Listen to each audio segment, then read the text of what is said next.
A cruel boss coerces his black, made to sing for the amusement of his party guests. Her breathtaking performance stuns everyone and reshapes their perception of her worth and ability.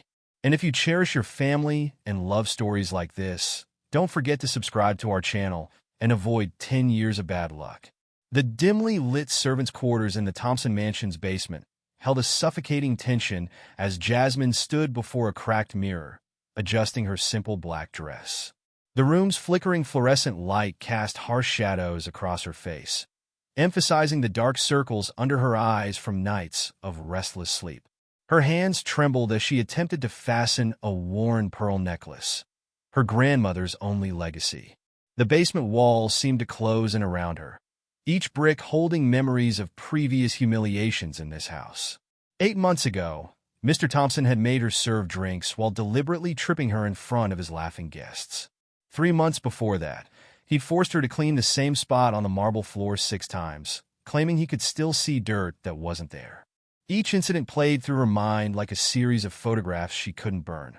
The sound of footsteps on the service stairs broke through her thoughts.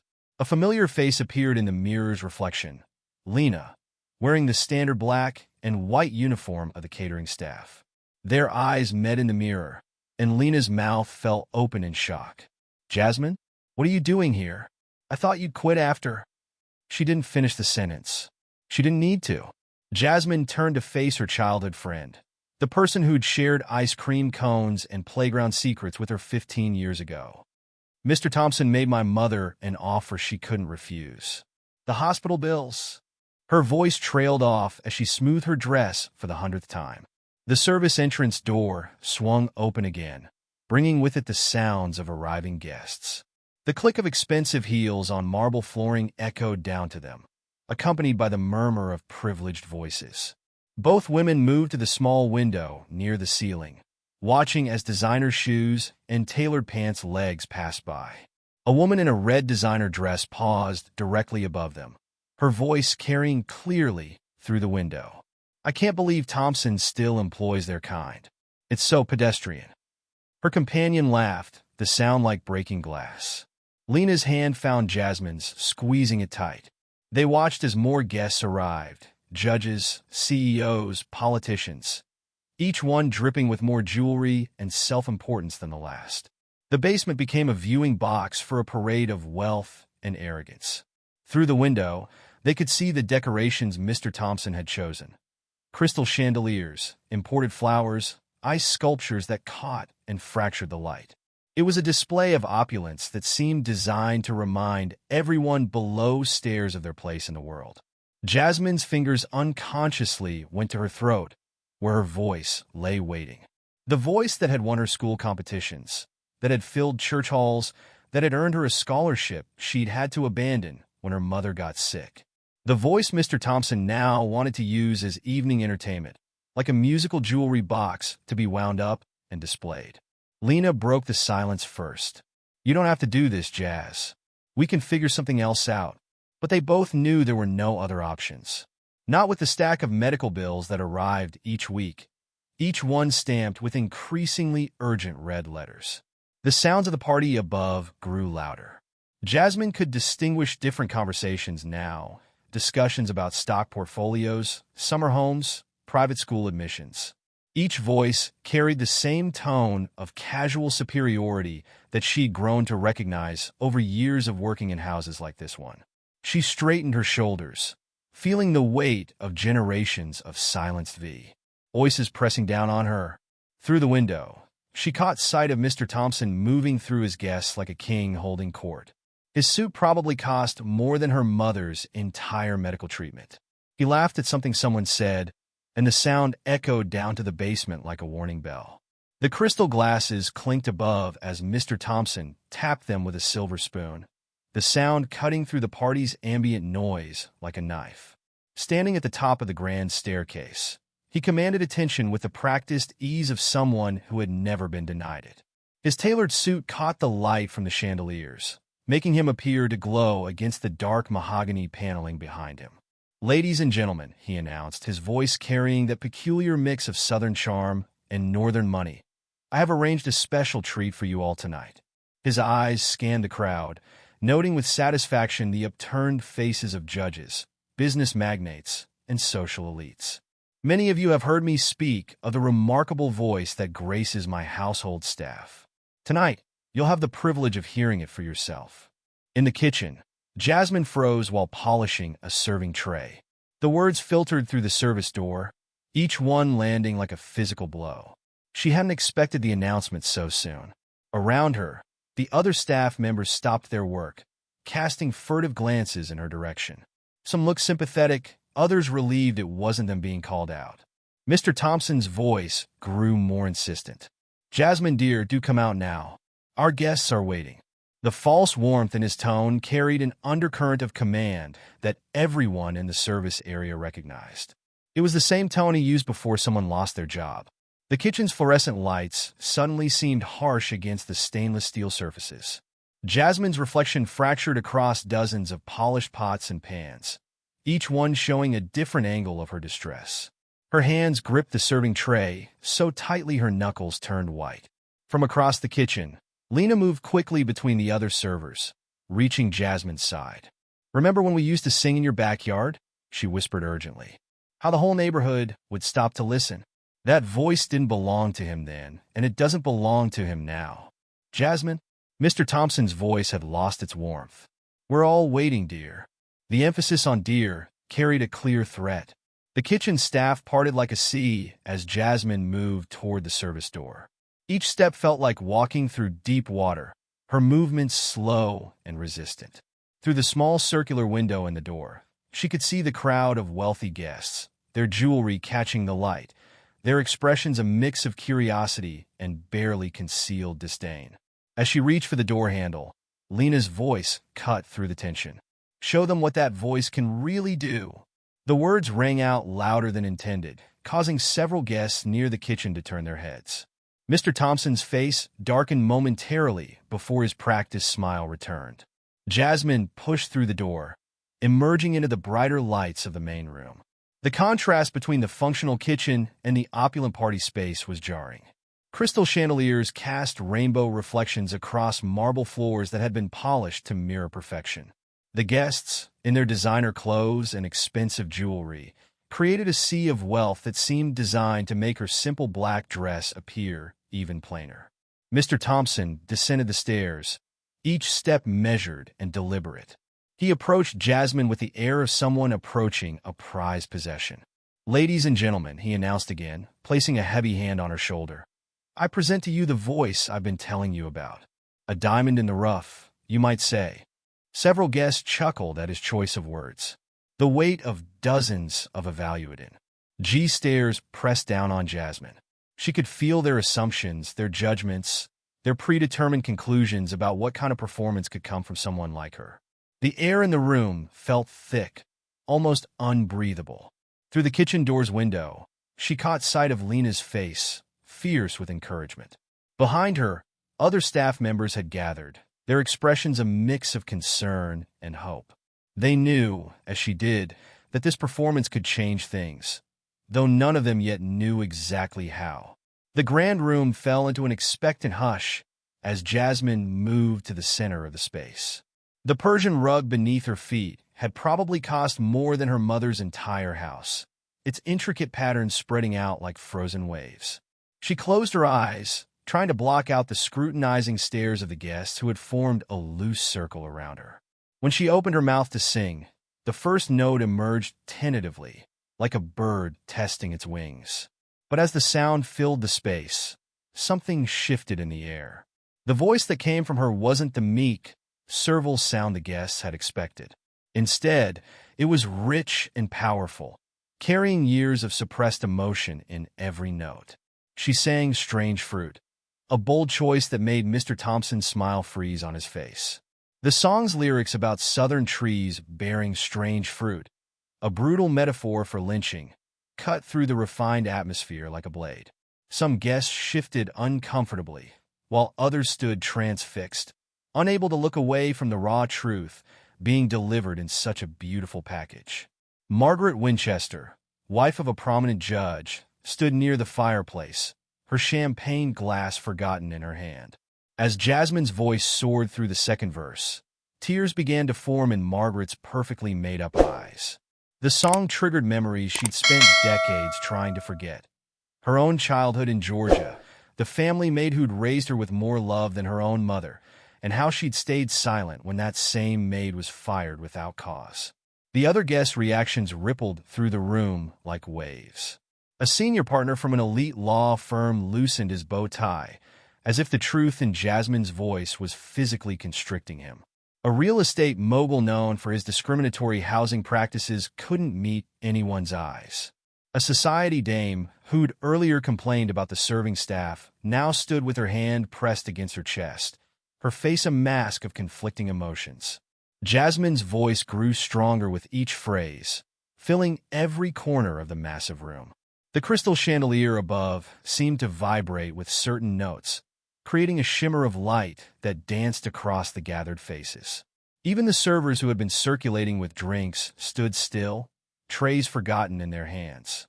From her position near the kitchen door, Lena watched as the performance transformed the space.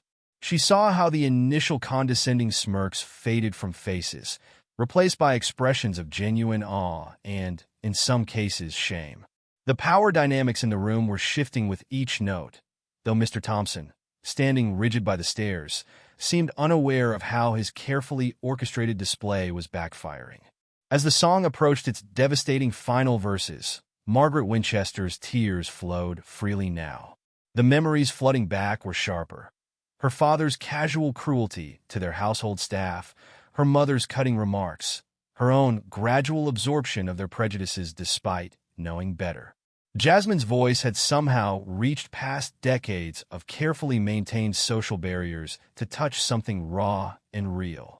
The song's final notes lingered in the air like smoke, refusing to dissipate. The silence that followed was heavy with unspoken revelations. Several guests appeared to be struggling with emotions they hadn't expected to face at what they'd assumed would be another superficial social gathering. The weight of history of conflict, of unacknowledged guilt hung in the air, along with the last echoes of Jasmine's voice. In that moment of silence, the distinction between servant and guest, between the servers and the served, seemed to blur. The power of Jasmine's voice had stripped away the artificial barriers of class and race, leaving only shared humanity in its wake. Even Mr. Thompson's attempt to maintain his customary smirk faltered as he watched his guests wrestle with their reactions. Near the back of the room, an elderly businessman who had built his fortune in the Jim Crow era sat heavily in an antique chair, his face ashen. The performance had forced him to confront memories he'd spent a lifetime burying. Beside him, his granddaughter, fresh from her first year at an elite university, looked at him with new understanding and disappointment. The transformation of the room's atmosphere was palpable as Jasmine moved into her second song. A change is going to come. The choice was deliberate, building on the raw emotions her first performance had unleashed. The crystal sculptures that lined the room's perimeter seemed to amplify her voice, creating an almost supernatural resonance that made escape from the sound, and its meaning, impossible. Mr. Thompson's carefully constructed veneer of sophisticated hospitality began to crack. His right hand, still holding a crystal glass of bourbon, trembled slightly. The party he had planned as a display of his power and influence was veering dangerously off script. He watched as his guests, people whose approval he had spent decades cultivating, were being moved in ways he hadn't anticipated. The room's transformation manifested in subtle but unmistakable ways. Guests who had been standing in their usual cliques began to drift apart, their practiced social masks slipping. The CEO of a major corporation found himself standing shoulder to shoulder with one of the serving staff, both equally mesmerized. A prominent socialite known for her casual racism sat down heavily on a Victorian settee, her face showing the first signs of genuine self-reflection anyone had ever witnessed. Lena, still watching from her position near the kitchen, felt pride swell in her chest until it was almost painful. She remembered the countless times she and Jasmine had been made to use the service entrance, had been spoken to as if they were invisible, had been treated as props in the elaborate social theater of houses like this. Now, Jasmine's voice was forcing everyone in the room to acknowledge their shared humanity. The song built to its climax, and the impact was visceral. A judge who had recently ruled against a civil rights case stood with his eyes closed, tears tracking down his face. His wife touched his arm, perhaps recognizing for the first time the weight of their collective choices. Near them, a young debutante who had earlier made a snide comment about the serving staff now looked mortified, her carefully applied makeup streaked with tears. Mr. Thompson attempted to regain control of the situation, moving to interrupt the performance, but the glares from his guests stopped him in his tracks. His carefully curated image as a benevolent employer was crumbling as Jasmine's voice exposed the truth of his treatment of his staff. The very people he'd sought to impress were now viewing him with increasing disgust. The grand room itself seemed to have changed character. The ostentatious displays of wealth, the imported marble floors, the priceless artworks, the antique furniture, now appeared hollow and meaningless in the face of the authentic emotion filling the space. The crystal chandeliers cast shadows that seemed to dance in rhythm with Jasmine's voice, creating an almost ethereal atmosphere. Margaret Winchester had moved closer to the center of the room, her eyes never leaving Jasmine. The transformation in her was perhaps the most striking. The carefully maintained facade of social superiority had crumbled completely, replaced by an expression of profound understanding and regret. She seemed to stand straighter, as if Jasmine's voice had lifted a weight she hadn't known she was carrying. The serving staff, still positioned around the room's edges, stood in silent solidarity. Many had worked in houses like this for years, enduring countless indignities with quiet resignation. Now, through Jasmine's voice, their collective experience was being acknowledged and validated in a way that couldn't be ignored or dismissed. As the song reached its final crescendo, the room felt like it was holding its collective breath. The power dynamics that had seemed so fixed and immutable at the start of the evening had been fundamentally altered. Mr. Thompson's attempt to use Jasmine's talent as entertainment had instead become a catalyst for uncomfortable but necessary reflection. The final note faded into a silence more profound than any of the guests had ever experienced at a social gathering. For several long seconds, no one moved. The usual polite applause that followed performances at such events seemed inadequate, almost insulting in the face of what they had just witnessed. The silence stretched until it became almost physical, filling the space where social pretenses had once stood. When the applause finally began, it wasn't the polite, restrained clapping typical of such gatherings. It started with Margaret Winchester, who rose to her feet, tears still streaming down her face, and began applauding with an intensity that seemed to come from somewhere deep inside her. Others joined, rising one by one, until the entire room was on its feet. The sound was thunderous, bouncing off the mansion's walls and high ceilings, creating a roar that seemed to shake the crystal chandeliers. Jasmine stood in the center of it all, her hands clasped together, her expression a complex mixture of pride, relief, and uncertainty. The power of her performance had stripped away her role as servant, but what would replace it remained unclear. She felt exposed, vulnerable, yet somehow stronger than she'd ever been. The applause gradually subsided, but instead of the usual quick return to cocktail chatter, the room remained in a state of suspended animation. Guests looked at each other with new eyes, as if seeing past their carefully constructed social masks for the first time. The invisible barriers that had separated servers from guests seemed to have dissolved, leaving everyone in the room on equal footing.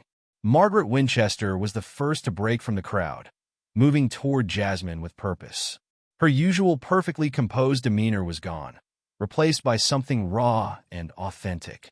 As she approached, other guests watched intently, aware they were witnessing a departure from the established social order. "My dear," Margaret said, her voice thick with emotion, taking Jasmine's hands in hers. The gesture would have been unthinkable an hour earlier. "Your voice, it's not just beautiful, it's truth itself." Her words, spoken loudly enough for others to hear, seemed to give permission for the barriers to come down completely. Mr. Thompson, watching from his position by the stairs, attempted to step forward, presumably to reassert control over the situation. But Margaret's next words stopped him cold. "I'd like to speak with you, Jasmine. Not as a guest to a server, but as one human being to another. Would you join me?" The request sent ripples through the room. Several other guests moved closer, forming a loose circle around Jasmine and Margaret.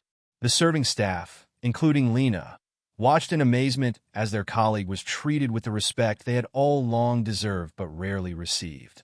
Jasmine glanced at Lena, who nodded encouragement.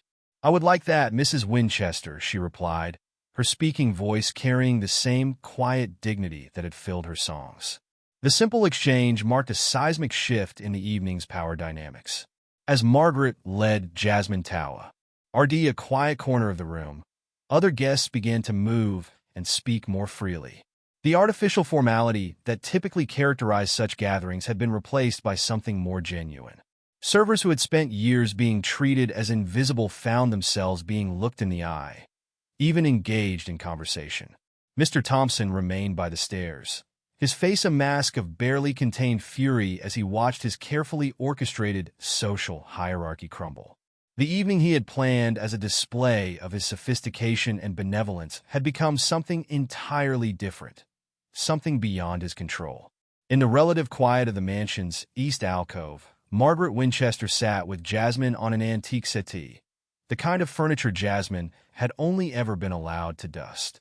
The space around them had transformed into an unofficial sanctuary, with other guests maintaining a respectful distance while stealing curious glances in their direction. "I need to confess something," Margaret began, her perfectly manicured hands clasped tightly in her lap. "When I arrived tonight, I barely looked at you, any of you. It's what we've all been taught to do, isn't it? To look past people like—" She paused, suddenly aware of her words. "I mean, to look past the staff as if they were furniture. Your voice didn't just make me listen. It made me see." Jasmine sat straight-backed, no longer trying to make herself smaller as she had been trained to do. "We've always been here, Mrs. Winchester. Watching, listening, existing. Some of us have voices that can fill rooms like this. Others have children in medical school, and some write poetry between serving drinks at parties like this." Around them, the party had taken on a surreal quality. The usual cliques and social hierarchies had dissolved, replaced by smaller, more genuine conversations. A young server was explaining his college aspirations to an investment banker who was actually listening. Lena had been invited to share her thoughts with a group of society women who normally would have ignored her existence. "I had a nanny," Margaret continued, her voice dropping to nearly a whisper. "Sarah was her name. She raised me, loved me more than my own mother did. But when she needed help, when her son was sick and she asked for a loan, my father fired her. I never saw her again, and I never said a word in her defense. I was 16. She looked directly at Jasmine. Your voice brought her back to me tonight. All these years of carrying that guilt." Jasmine leaned forward slightly. "It's not just about guilt, Mrs. Winchester. It's about change. Real change." Her words carried the same strength as her songs, though spoken softly. "I don't just want to be heard tonight and forgotten tomorrow. I want to sing on my own terms, not as entertainment for people who see me as less than human." The conversation paused as a waiter, one of Jasmine's colleagues, offered them both champagne. The simple act of serving both women equally seemed to underscore the evening's transformation. Margaret accepted her glass with a genuine thank you, perhaps for the first time in her life really seeing the person holding the tray. "You mentioned singing on your own terms," Margaret said after a moment. "Tell me about your dreams. Not the ones you think you're allowed to have, but your real dreams." The question was asked with genuine interest, free from the condescension that usually accompanied such inquiries from the wealthy to their servers. As Jasmine began to speak about her aspirations, her desire to study music formally, to perform in venues where her talent rather than her status would be the focus, other guests drifted closer. The invisible wall that typically separated servers from guests had been replaced by something resembling genuine human connection. Mr. Thompson, still hovering at the edges of these interactions, watched as his carefully maintained social order continued to unravel.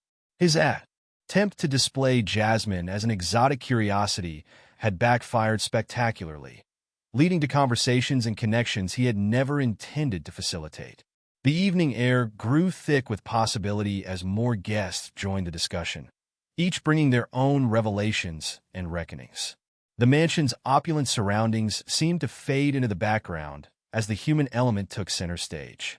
Mr. Thompson's attempt to reclaim control of his party came with all the subtlety of a hammer striking crystal. He strode toward the gathering around Jasmine and Margaret, his leather shoes clicking against the marble floor with increasing urgency. "Ladies and gentlemen," he announced, his voice carrying the forced joviality of someone watching their authority slip away. "Perhaps we should move on to dinner. The chef has prepared an exceptional menu." But the crowd had evolved beyond his ability to command. A distinguished older man, Judge Harrison Peters, stepped forward, positioning himself between Thompson and the growing group. "I believe," he said, his judicial authority evident in every syllable, "that we're in the middle of something far more important than dinner, Thompson." The tension in the room crystallized. Servers who had spent years perfecting their invisibility now stood their ground, watching the confrontation unfold. Lena moved closer to Jasmine, no longer attempting to maintain the pretense of professional distance. More important, Thompson's laugh was sharp and brittle. "I've provided an evening's entertainment. Charming, yes, but hardly. Entertainment?" Another voice cut through the air. It was Diana Chun, a prominent philanthropist known for her work in civil rights. "What we witnessed wasn't entertainment, Mr. Thompson. It was an indictment." She moved to stand beside Judge Peters. "Your attempt to showcase Jasmine's talent as if she were a trained pet has instead exposed something far more significant about all of us, and about you." The crowd had formed a loose circle around the confrontation. Margaret Winchester rose from her seat, her social standing adding weight to her next words. "We've all been complicit in maintaining these artificial barriers, these pretenses of superiority. But you, Thompson, you've made an art of it." Thompson's face reddened. "Now see here, I employ these people. I provide them with opportunities." "Opportunities?" A younger guest, a professor from the local university, stepped forward. "You mean opportunities like forcing someone to perform for your entertainment? Using their talent to boost your social standing while keeping them in their place?" The air quotes around the word place were audible. The murmur of agreement from both guests and servers grew louder.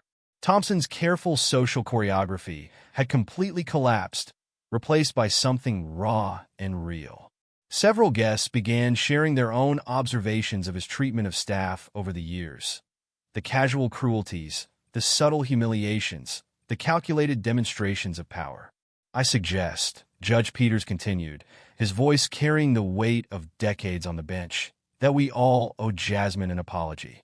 Not just for tonight, but for every time we've looked past her humanity, past any of their humanity." He gestured to include all the serving staff. Thompson attempted to interrupt, but the judge held up his hand. "I'm not finished. An apology is just the beginning. Real change requires action." He turned to Jasmine. "Your talent deserves a proper platform, not exploitation at private parties." The room crackled with tension as Thompson realized he was losing not just control of the evening, but potentially his standing among his peers. His carefully constructed image as a benevolent employer was crumbling in real time. "This is my house," he began, his voice rising. "These are my employees. They are human beings." Margaret cut in, her voice sharp enough to cut glass. "And tonight, thanks to Jasmine's coup, rage, we're finally seeing that truth clearly." The confrontation had transformed the opulent room into something resembling a courtroom, with Thompson standing trial before his peers. The verdict was written on every face, guest and server alike. The three women found refuge in the mansion's conservatory, a glass-enclosed space filled with exotic plants and the gentle sound of a wall fountain. The room's peaceful atmosphere provided a stark contrast to the tense scene they'd left behind. Through the glass walls, they could see the continued confrontation in the main room, but the sound was muffled, making it seem like a distant storm. "I never thought I'd see the day," Lena said, settling onto a wrought iron bench beside Jasmine. Thompson's face when Judge Peters stood up to him. "I'll remember that until the day I die." Her usual careful server's composure had given way to open satisfaction. Margaret moved among the orchids, her designer dress brushing against the leaves. You know, she began, turning to face them, I've attended parties in this house for 15 years. I've watched Thompson parade his generosity like a peacock showing its feathers. But tonight, she shook her head, pearls catching the moonlight streaming through the glass ceiling. Jasmine sat quietly, her hands folded in her lap. The weight of the evening's events seemed to press down on her shoulders. What happens tomorrow? She asked finally.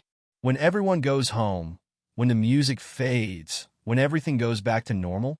The question hung in the air like the moisture around the tropical plants. Lena reached for her friend's hand, squeezing it gently. Nothing goes back to normal after tonight, Jazz. You made sure of that. Margaret moved closer, her social polish replaced by genuine concern. Tell me about your dreams, she said again, but this time with more urgency. Not just about music, about everything.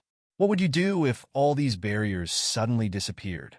As Jasmine began to speak, her voice soft but clear, other guests began drifting into the conservatory. They moved quietly, respectfully, forming a loose circle around the three women. Among them was Diana Chun, the civil rights philanthropist, her phone in hand as she took notes. I want to study at the conservatory, Jasmine admitted. I've wanted it since I was 12. But beyond that, I want to teach music to kids who think their dreams are impossible. Kids who've been told to be realistic, to know their place. Her voice grew stronger with each word. I want them to know that their voices matter. Lena nodded, her own eyes filling with tears. Remember when we used to sneak into the empty church to practice? You'd sing, and I'd play that old piano that was always out of tune. We had so many plans back then.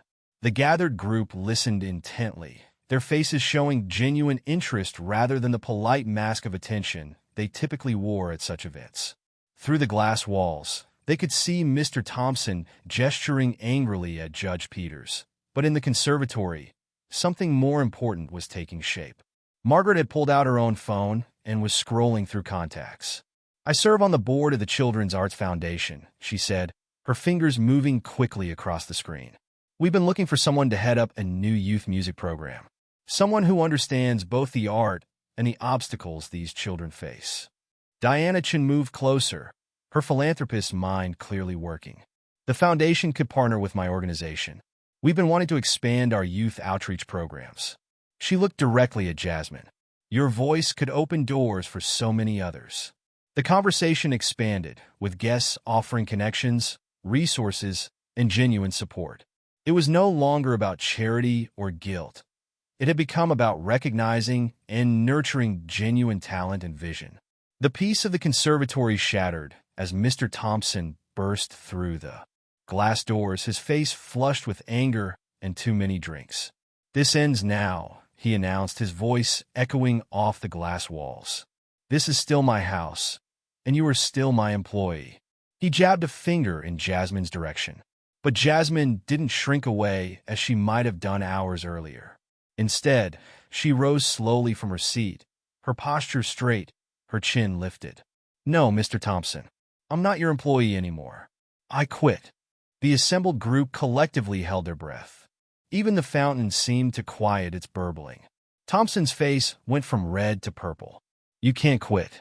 Your mother's medical bills will be taken care of, Diana Chin interrupted, stepping forward. The Chin Foundation has a medical assistance program. We should have an interesting conversation about why you've been holding those bills over her head. Jasmine, finding her voice growing stronger, continued. For years, you've used people's desperation as a weapon. You've turned basic human dignity into a commodity you could withhold or grant according to your whims. Her speaking voice carried the same power as her singing, commanding attention. The other servers who had gathered at the edges of the conservatory began to move forward, forming a protective circle around Jasmine. Lena stood at her friend's shoulder, tears of pride streaming down her face. You want to talk about my experience as an artist? Jasmine addressed the room at large, but her eyes remained fixed on Thompson. Let me tell you about performing at parties where I was treated like a music box, wound up and displayed when convenient, then tucked away out of sight. Let me tell you about being told my voice was surprisingly refined or unexpectedly cultured. Margaret Winchester stepped closer, We're not just talking about music anymore, are we, Mr. Thompson? We're talking about power and how you've abused it. Her social position gave weight to her words, making them impossible to dismiss. Through the glass walls, the remaining party guests had noticed the confrontation and began filtering into the conservatory. The space quickly filled with witnesses to this unexpected rebellion. "I've done nothing but provide opportunities," Thompson blustered, but his voice had lost its authoritative edge. "I've been generous." "Generous?" Jasmine's laugh was bitter. "You've been generous the way a farmer is generous with his livestock. Everything you've given has come with strings attached, with reminders of our place, with the constant threat of withdrawal." A young corporate lawyer who had been taking notes on his phone spoke up. "Mr. Thompson, you might want to consider that several of your employment practices could be legally questionable. I'd be very interested in reviewing your staff contracts." The atmosphere in the conservatory had transformed completely. The physical beauty of the space, the exotic flowers, the elegant fountain, the moonlight streaming through the glass ceiling, now served as backdrop to a moment of profound social reckoning. Thompson looked around wildly, searching for allies among his guests, but found none. The facade of benevolent employer had crumbled completely, revealing the ugly truth beneath. His carefully constructed world of social hierarchy and controlled magnanimity was collapsing around him. "This isn't over," he threatened, but his words sounded hollow even to his own ears. The power had shifted, and everyone in the room knew it. "You're right about that," Judge Peters said from near the door. "This is just the beginning." The revelation came from an unexpected source, a quiet, elderly man who had been observing from the corner of the conservatory. Marcus Reynolds, one of the most influential music producers in the industry, stepped forward into the moonlight streaming through the glass ceiling. "I've been attending Thompson's parties for years," Reynolds said, his voice carrying the weight of decades in the music industry. "Always Lou, king for new talent. But tonight," he turned to face Jasmine directly. "Tonight I heard something I haven't heard since I produced Nina Simone's early work. A voice that doesn't just carry notes, but carries truth." Mr. Thompson attempted one final grasp at control. "Now, Marcus, surely you understand that any contracts or arrangements would need to go through you?" Reynolds cut him off with a dismissive wave. "I don't think so. You see, while everyone was focused on the confrontation, I made a few calls." He pulled out his phone, displaying a series of text messages. "My team is already drawing up a contract. Full creative control, proper compensation, and complete independence." The room collectively held its breath. Thompson's face contorted as he realized his last vestige of power. His financial hold over Jasmine was evaporating. "But there's more," Diana Chen added, stepping forward with her own phone. "The Chen Foundation, in partnership with Margaret's Children's Arts Foundation, would like to establish a music education program. We need a director who understands both the artistry and the obstacles." She looked meaningfully at Jasmine. "Someone who can speak to both the music and the mission." Thompson made one last desperate attempt. "This is absurd. She's just a what?" Judge Peters interrupted, his judicial authority filling the room. "Choose your next words very carefully, Thompson. The world you're trying to preserve died tonight, and we all witnessed its passing." Lena stepped forward, gripping Jasmine's hand. "Tell them," she whispered. "Tell them what you told me all those years ago in your backyard." Jasmine stood tall, her voice clear and unwavering. "Music isn't just about notes and melodies. It's about truth. It's about breaking down walls that should never have been built. Every voice matters, not just the ones deemed acceptable by people like you, Mr. Thompson." The room erupted in supportive murmurs. Margaret Winchester was already on her phone, coordinating with her foundation's board. Diana Chen's assistant was drafting press releases. The young corporate lawyer had begun outlining potential class action suits on behalf of Thompson's other employees. Thompson watched helplessly as his carefully constructed world crumbled. His final attempt at intimidation died on his lips as he saw his guests, his former social allies, actively working to dismantle the system he'd spent decades maintaining. "Your voice didn't just fill this room tonight," Reynolds said to Jasmine. "It shattered something that needed breaking. The question is, are you ready to be heard on an even bigger stage?" Jasmine looked around at the supportive faces surrounding her, Lena's pride, Margaret's determination, Diana's conviction, and even the tears in the eyes of servers who had lived their lives in enforced silence. "I'm ready," she said, her voice carrying the same power that had transformed the evening. "But not just for me. For all of us who've been told to be quiet, to know our place, to accept the walls built around us." She gripped Lena's hand tighter. "It's time for all our voices to be heard." As Mr. Thompson stormed out of his own party, leaving behind the shattered remains of his social empire, the conservatory filled with the sound of genuine applause. Not the polite, measured kind that usually punctuated such gatherings, but the raw, honest appreciation of people witnessing real change.